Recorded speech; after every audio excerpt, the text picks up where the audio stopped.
Hello मेरे प्यारे भाइयों और बहनों, स्वागत है आप सभी का मेरे यूट्यूब चैनल डी के स्टडी पॉइंट कक्षा 12 में। तो आज मैं आप लोगों को अणुभार निकालना सिखाऊंगा। यहाँ पर मैंने एक कंपाउंड लिख रखा हूँ H2SO4 का अणुभार निकालिए। तो आइए निकालते हैं।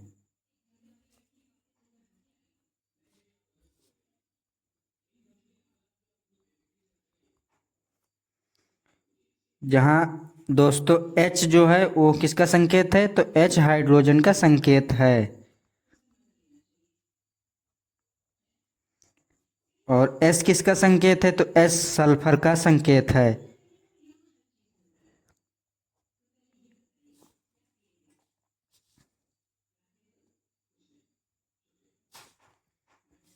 और O जो है दोस्तों ये ऑक्सीजन का संकेत है, तो यहाँ पे हम लिखेंगे OXYGEN ऑक्सीजन। अब इसका हम परमाणु भार ज्ञात करेंगे।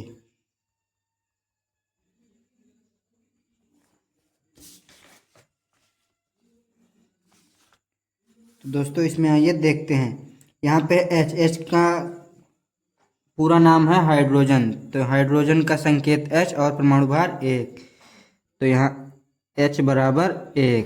उसके बाद में हम क्या है, सल्फर। सल्फर का संकेत S। अब हम इसमें संकेत S कहाँ पे है, ये सल्फर, और इसका परमाणु भार 32, तो यहाँ पे लिखते हैं S बराबर 32।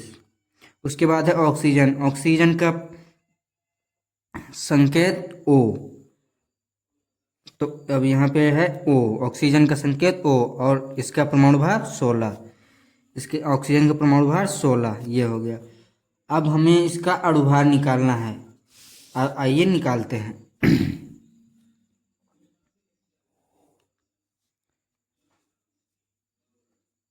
अब हाइड्रोजन यहाँ पे 2 है, तो लिखेंगे H×2, उसके बाद प्लस लगाएंगे क्योंकि यहाँ पे बीच में कुछ है नहीं, तो प्लस लगेगा। उसके बाद यस, यस मतलब सल्फर।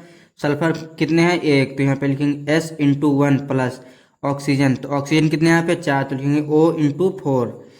अब हम H का जो मान निकल है यहाँ पे परमाणु भार 1, तो यहाँ पे लिखेंगे 1×2 प्लस यहाँ पे S का परमाणु भार है 32, तो लिखेंगे 32×1 प्लस O में से ऑक्सीजन। ऑक्सीजन का परमाणु भार है 16, तो लिखेंगे 16×4 क्योंकि यहाँ पे 4 ऑक्सीजन है।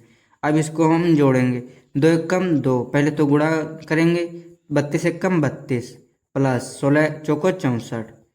अब इस तीनों को जोड़ेंगे, तो इन तीनों को जोड़ने के बाद आएगा दोस्तों 98। तो H2SO4 का जो परमाणु भार निकला दोस्तों वो निकला 98। तो दोस्तों अगर आपको संकेत और उसका परमाणु भार पता है तो आप इतना ही करके इसका अणुभार निकाल सकते हैं। तो आइए दोस्तों अब हम दूसरे सूत्र का अणुभार निकालते हैं।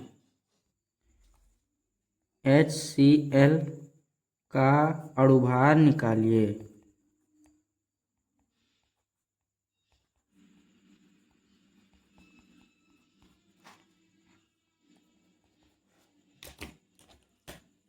तो दोस्तों इसी प्रकार हम HCl का अणुभार निकालेंगे। H का मतलब होता है हाइड्रोजन, तो लिखेंगे H प्लस C का मतलब होता है कार्बन,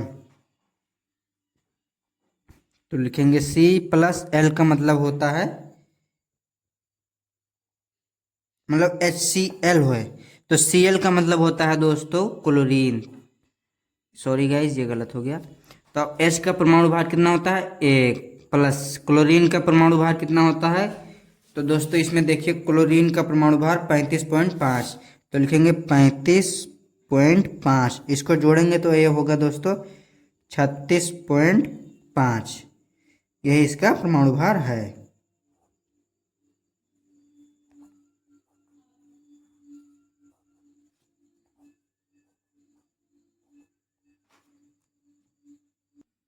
तो दोस्तों अब हम तीसरा देखते हैं NH3। NH3 का रासायनिक नाम है अमोनिया, तो अमोनिया का हम अणुभार निकालेंगे। तो आइए निकालते हैं। NH3, तो दोस्तों यहाँ पे N क्या है, तो यहाँ पे N है नाइट्रोजन, Ni TROGEN। और दोस्तों H क्या है? H तो आपको पता ही है, हाइड्रोजन। तो दोस्तों नाइट्रोजन का परमाणु भार होता है N बराबर 14, और हाइड्रोजन का परमाणु भार आपको पता है 1, तो लिखेंगे H बराबर 1। अब इसका कर देंगे N into 1 plus H into 3। तो N का परमाणु भार 14 प्लस H का परमाणु भार 1 इंटू 3, तो 14 प्लस 3 बराबर 17। तो दोस्तों अमोनिया का जो परमाणु भार निकला वो कितना निकला? 17। ध्यान से देखिएगा दोस्तों, बहुत ही इम्पोर्टेंट पढ़ा रहा हूं। अब मैं चौथा बताने जा रहा हूं। तो इसी में स्पेस बचा है दोस्तों, यहाँ पे हम एक लाइन खींच लेता हूं, ये रहा। अब हम चौथा देखने जा रहे हैं।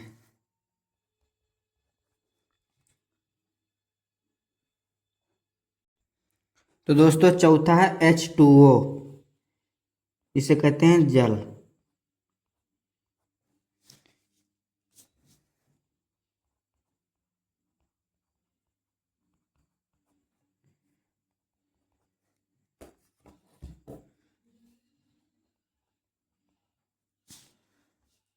तो दोस्तों यहाँ पे H है हाइड्रोजन,